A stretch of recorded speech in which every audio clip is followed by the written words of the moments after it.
Saudações, gente bonita. Peraí, aqui dá pra vocês verem melhor meu rosto. Muito bom dia, Mestre Leider aqui falando. Em Goiás são 10 horas e 15 minutos da manhã, fazem 21 graus. Então, esse vídeo, se for possível, ele vai ser um pouco longo, mas eu gostaria que vocês vissem até o fim. Eu quero debater um ponto que eu acho muito sério, que é a baixa qualidade técnica do debate em geopolítica no Brasil. Certo? Eu vejo... Olha lá, lembra quando eu falei de poeira? Essa jossa aqui é o dia inteiro. O dia inteiro. E aí, como eu disse para vocês, quando começa aqui na minha mãe, eu tenho que ir embora para casa. E ela vai fazer um almoço tão bom, arroz com galinha, mas não dá, né? Eu preciso respirar. Mas voltando ao assunto. O debate em geopolítica, de um modo geral, a visão de política é estreita. É muito estreita. Ela é resumida a paradigmas que foram válidos no século passado. Sabe, aquela coisa entre Guerra Fria e o imediato pós-Guerra Fria. A crença que os Estados Unidos ainda são uma superpotência única. A crença que Israel ainda é o poder dominante no Oriente Médio. A crença que a Rússia não tem capacidade econômica e que a tecnologia da Eurásia e do Ocidente se equivalem, né? Sabe, são crenças que não resistem, ao exame dos fatos. Então o debate político é raso, baseado em paradigmas que não são mais válidos, de um modo geral. Mas a coisa fica muito pior quando você tem que fazer o debate técnico. Porque qualquer um com formação militar sabe que numa guerra o terreno importa, e importa muito. Bom, no caso da Eurásia Ocidental, que é onde está se travando a Terceira Guerra Mundial, o que é o terreno?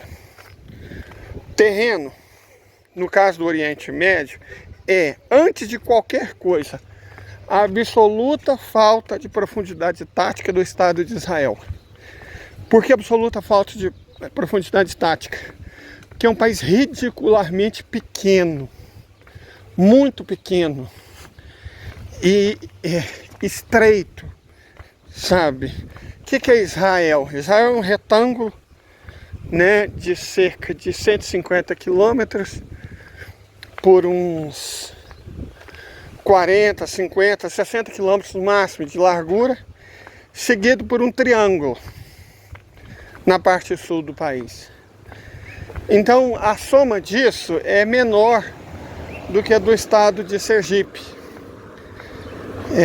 Não dá para você fazer movimentações táticas num país tão pequeno. Ainda que nós tenhamos centenas de milhares de verdadeiros lunáticos, extremistas religiosos, de crenças supremacistas do sionismo, essas pessoas, elas são seres vivos, e seres vivos reagem muito mal a alguns metais, chumbo, urânio. Então, há centenas de milhares de supremacistas não vale tanto quanto eles acham que vale. O país não tem profundidade tática. Esse é o ponto mais importante, porque por muito tempo, quando se debateu o poder de Israel, se ignorou que esse poder era de reprimir, de oprimir, de massacrar a minoria indígena palestina. Massacrar, oprimir, reprimir população nativa não é poder militar, é poder repressor. Não se traduz em competência no campo de batalha. E por não ter profundidade tática, Israel é um campo de batalha horrível, na medida em que defender um território tão pequeno é muito difícil, porque o atacante dificilmente usaria infantaria.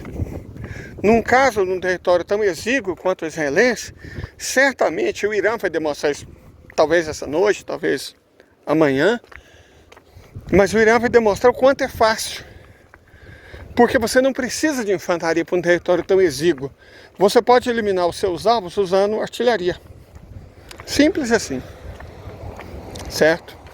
Você deixa a infantaria para trabalho interno. É aquilo exatamente que eu venho dizendo. O eixo da resistência não vai libertar o povo palestino. Não tenho essa ilusão. O eixo da resistência vai quebrar as pernas do Estado ilegítimo, né? Quando eu falo quebrar as pernas, é destruir a capacidade opressora que eles têm, para aí sim, em condições de igualdade, o próprio povo palestino consiga se libertar sozinho. Essa é a situação. Mas para chegar a esse entendimento, nós temos que primeiro reconhecer que geograficamente ali não é nem um campo de batalha, ali é um campinho de batalha, certo? E que Israel já foi prosa 30, 40 anos atrás. Hoje não. Israel é uma sombra patética do que foi no passado, porque ela adotou a mesma estratégia econômica do Ocidente que nós já nos referimos. Ah, isso aqui é uma planta bonita, vou levar sementes. Isso é falso flamboyant. Semente cara. Então, se eu posso economizar com sementes, vamos fazê-lo, né? Mas voltando ao assunto, hoje, a única democracia do Oriente Médio, nem de longe é uma democracia. Nem de longe. Aliás, é um país que não respeita nenhum direito da população nativa e violenta prisioneiros. Evidentemente, isso não é nem aqui nem na China. Ah, para quem nunca viu um pé de soja, que ó, nasceu. Olha lá, ó. Vocês nunca viram um pé de soja? É isso aqui. Tá vendo? Deixa eu ver se eu acho aqui. Tem uma flava seca. Aqui, ó. Isso é um pé de soja. Tá vendo? Deixa eu abrir aqui para vocês.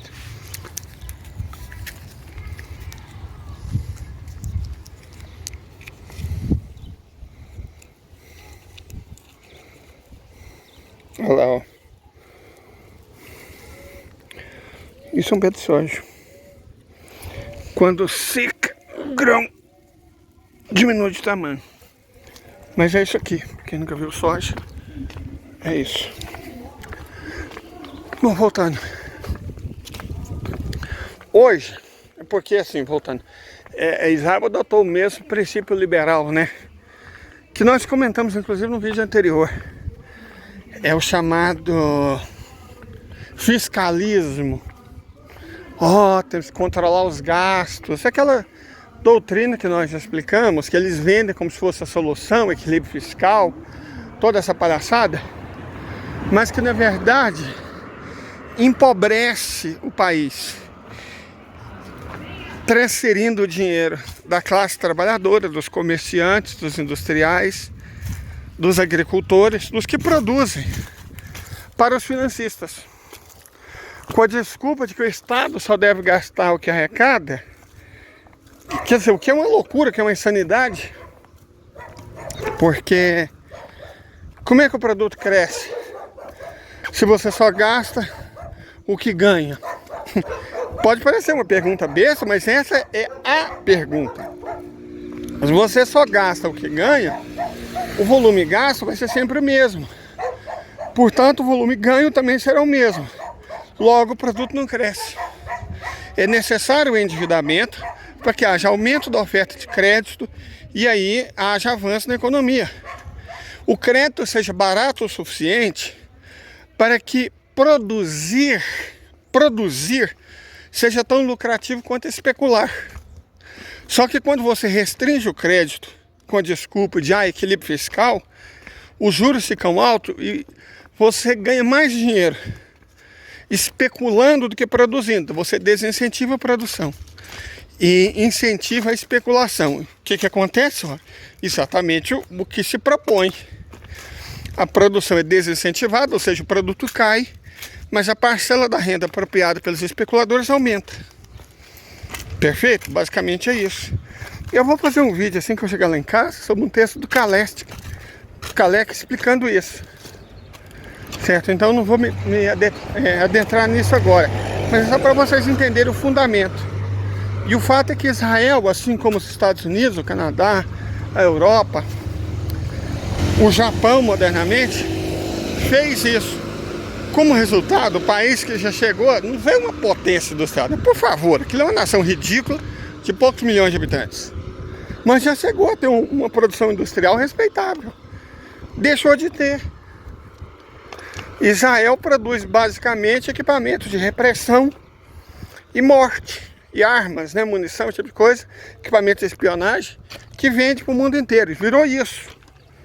Virou uma ilha de tecnologia aplicada à violência e à repressão. É isso que é o Estado de Israel. Resumido, sem falsas ilusões, o Estado de Israel é isso. Não passa disso. Correto? Esse é o fato. Então, não é uma potência. A potência do céu é a Turquia. Com um PIB de mais de 3 trilhões de dólares. A Arábia Saudita, com um PIB de mais de 2 trilhões de dólares. Irã e Egito, com um PIB de mais de 1,5 trilhão de dólares cada um. Isso, o Emirados Árabes Unidos, que tem mais ou menos a mesma população, e um PIB 2 vezes maior, de quase 1 trilhão de dólares. Israel tinha um PIB de 500 bilhões, mas perdeu 30% da economia numa guerra, né, no menos de um ano. Então hoje o PIB do Estado de Israel é o quê? 350 bilhões, o que deixa ele bem atrás do Iraque, por exemplo, e perdendo também se bestar para o Catar. Então o país é economicamente um pardal irrelevante, que não tem capacidade industrial, depende de matéria-prima chinesa, que não está fornecendo equipamento crítico. Então basicamente Israel não está conseguindo produzir. Primeiro porque perdeu mais de 1 milhão de pessoas. Tem pessoas que falam em 1,5 milhão já. Então, pessoas-chave, engenheiros-chave, cientistas-chaves, funcionários-chaves, não estão mais lá. Se você perde mão de obra fundamental, você não consegue produzir. Se o país que te fornece equipamento deixa de fornecer, que a China é esperta, ela continua fornecendo 95% das coisas, mas não fornece os 5% críticos. Então, você não monta um carro só com 95% das peças de um carro. Você monta um carro com 100% das peças de um carro. Se falta 5% ou se falta 1%, o resultado é o mesmo. Você não consegue montar. E a China está boicotando extensivamente e ostensivamente o Estado ilegítimo. Como nós dissemos, o problema de Israel é um problema chinês, porque Israel, além de injetar instabilidade, tocar o terror, ele impede as conexões comerciais entre Eurásia e a África. Foi para isso que ele foi criado, né? Para isso que os Estados Unidos encheu o sudoeste asiático de europeus orientais. Então,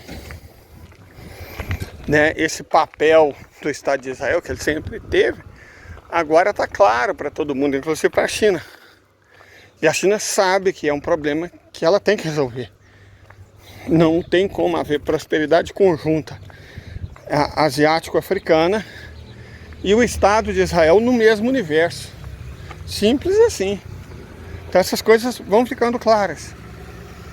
Bom, mas não para todo mundo, né? O que é uma lástima. É por isso que você vê alguns debates que são absolutamente bizonhos, são bizarros. Eles não fazem sentido. De onde a pessoa tira essas convicções? É de um mundo que não existe mais.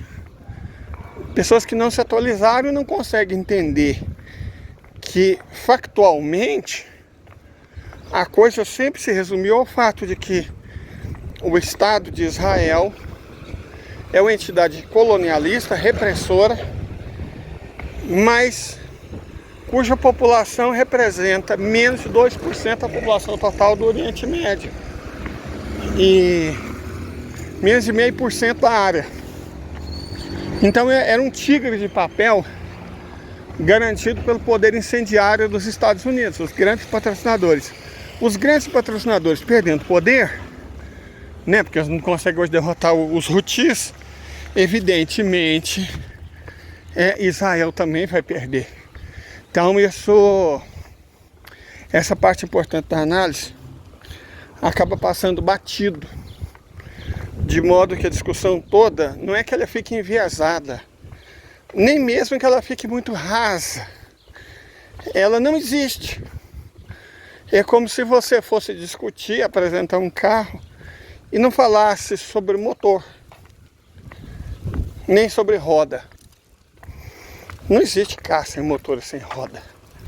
Da mesma forma, não tem como você fazer uma análise geopolítica minimamente séria. Eu não estou querendo dizer que a minha é correta, dos outros são errados, não. Só estou dizendo que você pode discordar de mim em muitos aspectos, desde que você leve esses aspectos em consideração. Você acha que o tamanho minúsculo de Israel não é um problema? Direito seu, não estou aqui para te convencer. Eu diria aos meus críticos. Estou aqui para expor a questão. Acha que a população ridícula de Israel não é um problema? Mais uma vez, direito. Acha que a absoluta falta de profundidade tática de Israel não é um problema? Paciência. Então, isso é um direito. Você pode concordar ou pode discordar. O que não se pode fazer é ignorar os fatos, que eles são exatamente os fatos, né? A base material de qualquer análise que se propõe a sério. E para dar uma acalmada no debate, no algoritmo, eu vou falar brevemente, depois dos nossos intervalos comerciais, sobre agricultura. A agricultura expressa muito bem isso que eu estou falando, por estranho que possa parecer. O nosso intervalo comercial, que nós não somos monetizados, né? Então, infelizmente, temos que tentar dar nossos pulos. Um momentinho.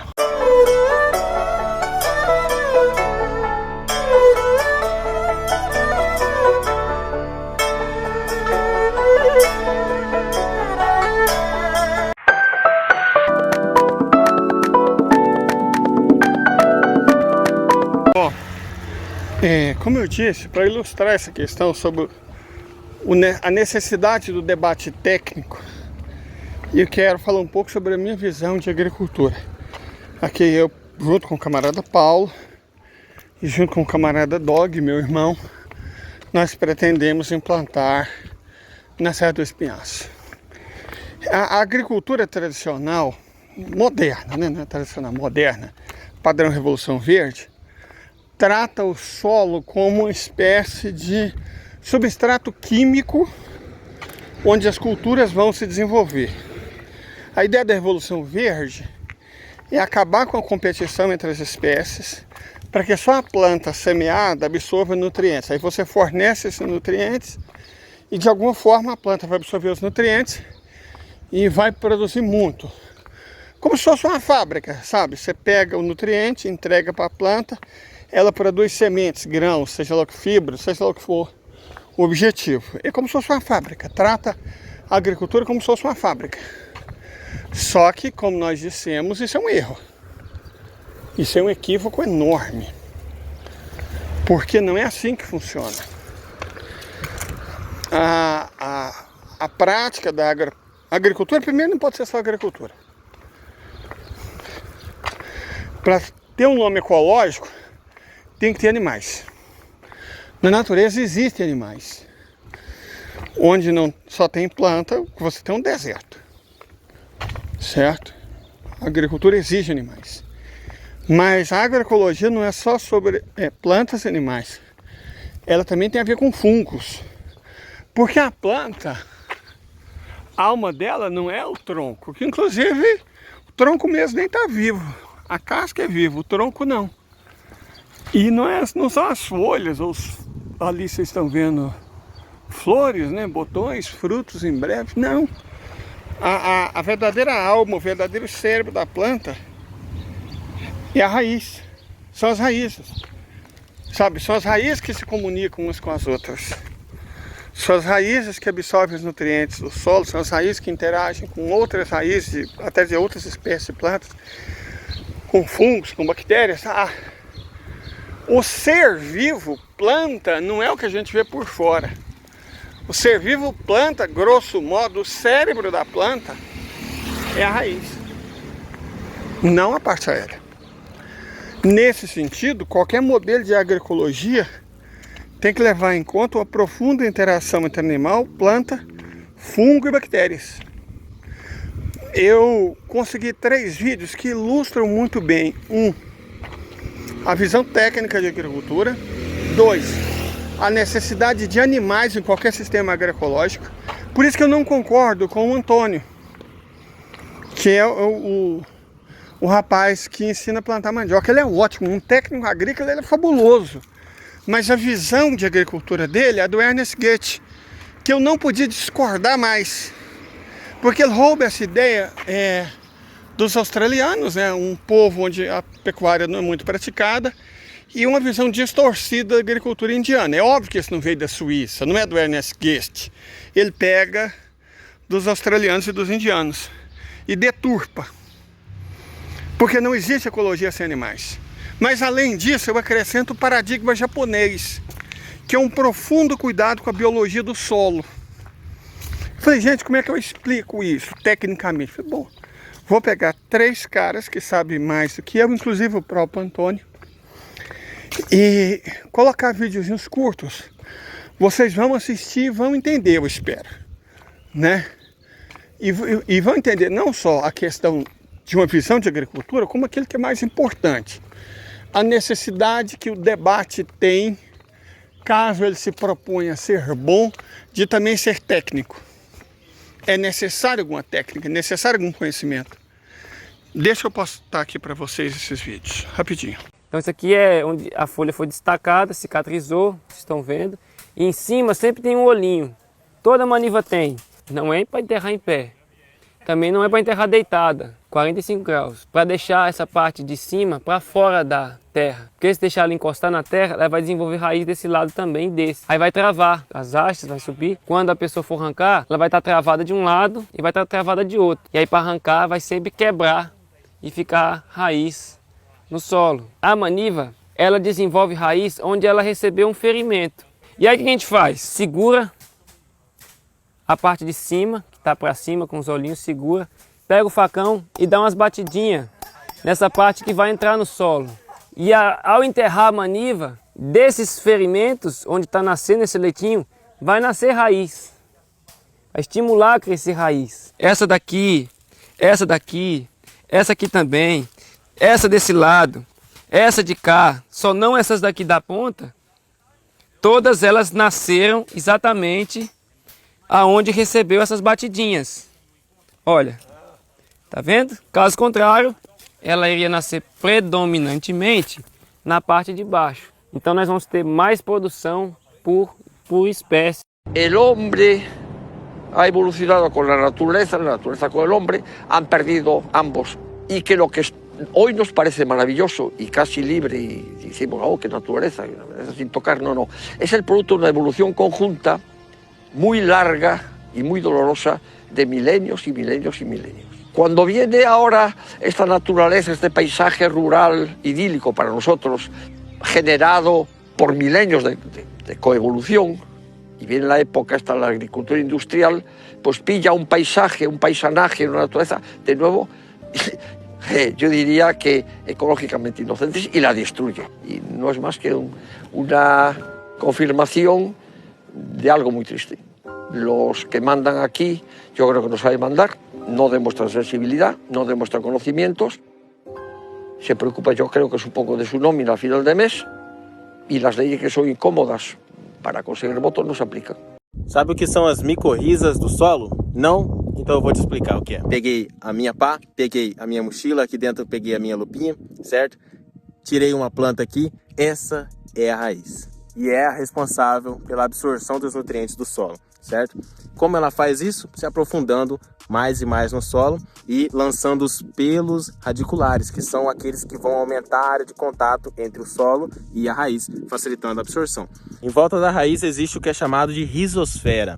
É nessa área que os nutrientes são absorvidos pela raiz. Ou seja, os nutrientes precisam estar próximos o suficiente da raiz para que ela consiga absorver. E é aí que entra as micorrizas, auxiliam as plantas e muito na sua produção, porque aumentam a área de contato, ajudam a planta a explorar mais o solo e aumentam a extração de nutrientes para dentro da planta. É por isso que produtos que estimulem essa formação de micorrizas no solo são muito bem-vindos, porque ajudam as plantas. Positivo? Ed RSA tá na área, tamo junto. Tchau, obrigado. Bom, espero que vocês tenham compreendido o lance, né? Você precisa de técnicas para agricultura. E a melhor agricultura não é aquela que você planta. Tipo, o que é uma lavoura de milho? Milhões, bilhões de pés de milho, um do lado do outro, competindo entre si por nutriente. E aí você acrescenta quimicamente o nutriente no solo, enchendo a bunda das indústrias químicas, né, de fertilizantes de dinheiro. Por isso, às vezes, o cara produz muito, mas não ganha dinheiro. O que deveria ser um absurdo. Como é que o cara produz muito e não ganha dinheiro? Porque o lucro dele vai todo para a indústria, que é estrangeira, que é multinacional. Então o cara produz soja no Brasil, mas o lucro fica ou com quem está a montante, indústria de fertilizante, indústria de agrotóxico, indústria de drones, indústria de máquinas agrícolas, indústria de sementes, são todos estrangeiros. Então o dinheiro dele ou fica tudo para trás ou perde na frente, porque quem compra são as tradings, que são empresas essencialmente americanas, uma ou outra europeia. Então ele mesmo só fica com o trabalho. O Brasil mesmo só perde solo que deveria ser usado para produção de alimentos, e não é por isso que o agro é fome, com a poluição da água, com a contaminação da atmosfera. Todos os brasileiros que moram em regiões de agronegócio têm o sangue contaminado com pelo menos um tipo de veneno, e daí para asma, para alergia, para o câncer, para alterações na sexualidade é um pulo. Depressão, suicídio. Isso é o agronegócio, cara. Nós fazemos isso para que multinacionais produtoras de adubo, semente, adubo é fertilizante químico, produtor de químicos, agrotóxicos e compradoras de grãos ganhem dinheiro. É isso, nós estamos sacrificando as nossas vidas, os nossos cidadãos, para que multinacionais ganhem dinheiro. É sobre isso. E é óbvio que está tudo errado, certo? Mas você tem que saber onde está errado. Por exemplo, aí você fala agroecologia, agrofloresta. Agrofloresta não é uma solução. Não é mesmo. Esse modelo do Antônio, que como eu disse, é alguém que eu respeito muito enquanto técnico, ele não serve. Por que ele não serve? Esses dias até, de vez em quando, sempre aparece um gaiato discutindo comigo. Falei, gente, eu já morei na roça, eu já pratiquei isso, eu sei que não funciona. Eu sei, não é teoria não. Ó, gente, uma visão raríssima. Uma abelha. Não conta nada, claro. Mas uma abelha. Nas cidades, mesmo na roça, hoje não existe mais, né? Elas estão sendo extintas. Adivinha por quem? Pelo agronegócio. Pela indústria química estrangeira. É isso que está extinguindo esse povo, né? Nossas abelhas estão sendo mortas. É sobre isso. Para que multinacionais do veneno ganhem dinheiro. Sem abelha, sem vida, simples assim, né? Mas voltando. Uma lavoura de soja alimenta a abelha? Não. Uma lavoura de milho? Não. Não é hábitat para a abelha. Não é comida para a abelha, não é lugar onde elas podem fazer ninhos, comer, nada. É um deserto, cara. É um deserto. Para que multinacionais lucrem com a nossa vida, com a nossa saúde, com o nosso ecossistema, com a nossa água, com o nosso solo. O passivo fica com a gente. O lucro vai para eles. E aí quando eu falar, a agrofloresta não é a solução. Não é. Vou reiterar. A agrofloresta, do jeito que o Antônio ensina, exige uma quantidade absurda de trabalho. Então uma pessoa dá conta de cuidar, quando muito, de 1 hectare. Então você não consegue alimento para muita gente num hectare. Não adianta dizer que consegue, que não consegue. Não debata com quem já trabalhou com isso, já viveu disso. Isso não existe. Você tem um solo muito fértil e tal lá, beleza. Você consegue até produzir, mas você vai vender para quem? Que outro problema é que os agrofloresteiros de internet nunca falam. Vai vender para quem? Nossa, eu produzi 3 caixas de banana, 4 abóboras, 6 quilos de mandioca, esses morangos, 8 pés de alface. Olha a abundância. Abundância para quem, jacaré? Para sua família? Que vai tentar vender essa quantidade minúscula no mercado. Pra você ver onde é que você vai parar. Você não consegue vender. Simples assim. Então, você consegue produzir pouco e não tem mercado. Porque a lógica do mercado foi feita para que grandes produções de um mesmo produto fossem realizadas por cada agricultor em particular. A lógica do mercado é a do latifúndio. Ela foi feita para beneficiar a monocultura. E você não pode falar, ó, gente, vai para o campo praticar agrofloresta que você vai viver. Aham, vai. Com certeza, vai nessa, camarada. Vai nessa, acreditando nisso. Você vai ver onde é que você vai parar. Perfeito? Então, produção muito pequena, produtividade baixa, é muito diversificada, é abundante. Se você está pensando só em você, sim. E aí é uma coisa tipo individualista, né? Seria uma espécie de identitarismo da agricultura. Eu tô preocupado com o meu, foda-se o resto. Aí tudo bem, cara, se você tá se lixando pros outros, se você não tá preocupado com que as pessoas todas têm direito de comer ingredientes frescos de qualidade, né? Você quer colocar o selinho orgânico e vender por 3 vezes o preço normal para alimentar riquinho, cara, vai em frente. Esse é o caminho. Mas primeiro você tem que garantir que existem riquinhos em quantidade suficiente para comprar seus produtos. Como é que você vai levar seus produtos sustentavelmente de onde você produz para onde eles moram? Explica isso para mim, ateu.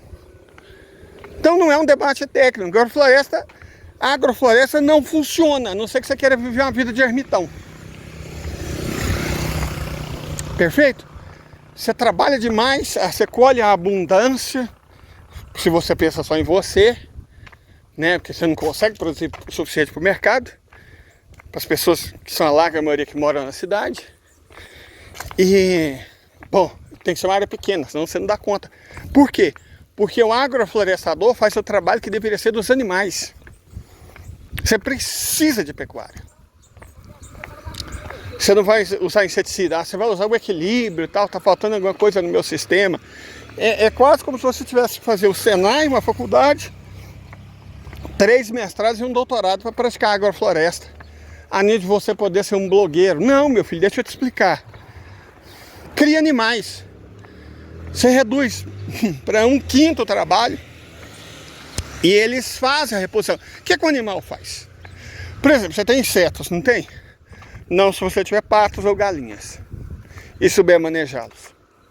Eu vou, com a graça de Deus Pai e com financiamento de vocês, se vocês puderem me ajudar, fazer isso. Eu vou mostrar na prática.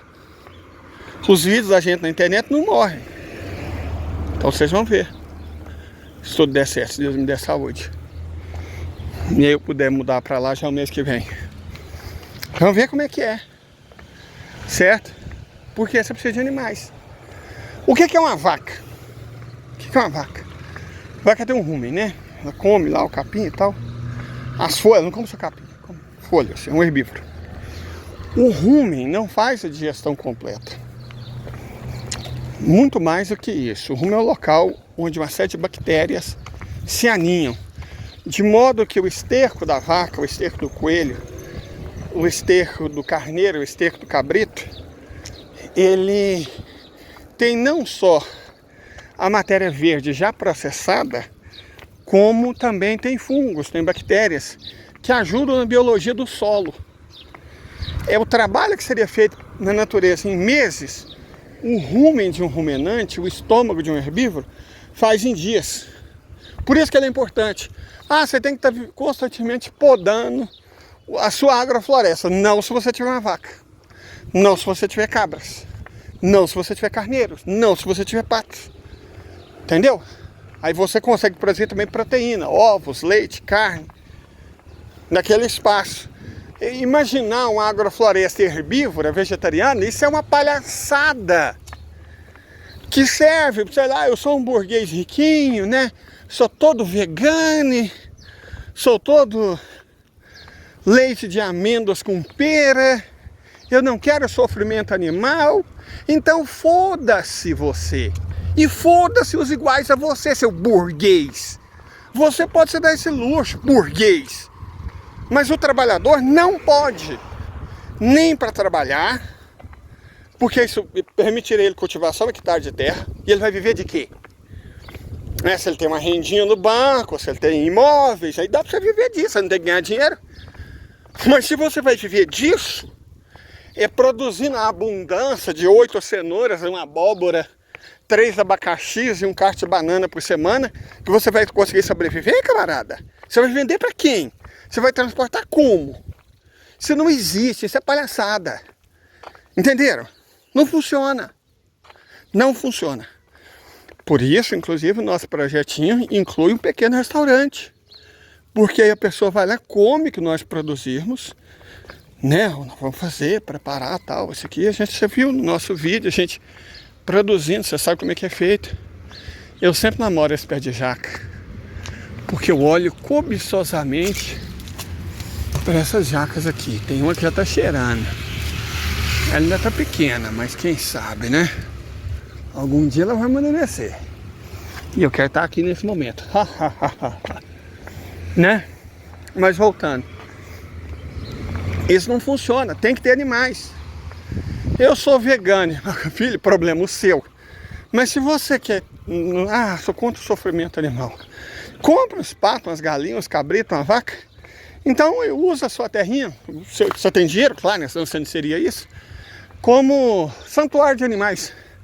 Pronto, resolvido. Você não tem que tomar o leite, você não tem que comer os ovos, você não tem que ficar com o mel, você não tem que comer a carne, aproveitar o couro, né? Não.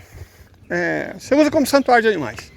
Mas o fato é que você precisa de animais. A não ser que você queira trabalhar como um burro, ou não trabalhar tanto assim, e claro, aí você não precisa do resultado do seu trabalho, que você vive de renda. Tem esse negócio de agrofloresta, com todo respeito, é para burguês. E eu não estou aqui para fazer vídeo para burguês safado. Simples assim. Simples assim, gente. É claro que eu respeito as pessoas. Quase todas. Não desejo mal a quase ninguém. Mas eu não estou aqui para fazer vídeo para burguês safado, não. Não estou mesmo. Tem muitos que estão dispostos a ganhar dinheiro com isso. Ensinando a, sei lá, no futuro você ser um agroflorestador para enganar outras pessoas ou trabalhar para outros burgueses safados. Comigo não. Comigo não. A minha ideia é outra. O que eu quero, o que o camarada Paulo quer, é que a gente sirva, inclusive, de modelo de educação. Quer aprender agrofloresta de verdade, com fungo, animal, planta? Que você pega a vaquinha, produz leite, transforma o leite em queijo, transforma o bezerro em garrote, o garrote em boi, o boi em carne, que é como existe. Então beleza, nós damos esses cursos na prática, não é só PDF não, essa é a nossa ideia. É um projeto, a arte da terra, essa que é a ideia. Então, agora, se vocês me permitem, o intervalo de respirar está acabando. A poeira das construções vai chegar em casa daqui a pouco e eu vou ter muita dificuldade de falar. Andar não tem nem como. Mas eu vou tomar mais um banho, beber água e tentar fazer um vídeo sobre economia. Porque o debate econômico, acho que ele está tão ruim, tão oco e tão raso quanto o debate geopolítico. É isso, muito obrigado. E até a próxima. Estamos aqui, estudando.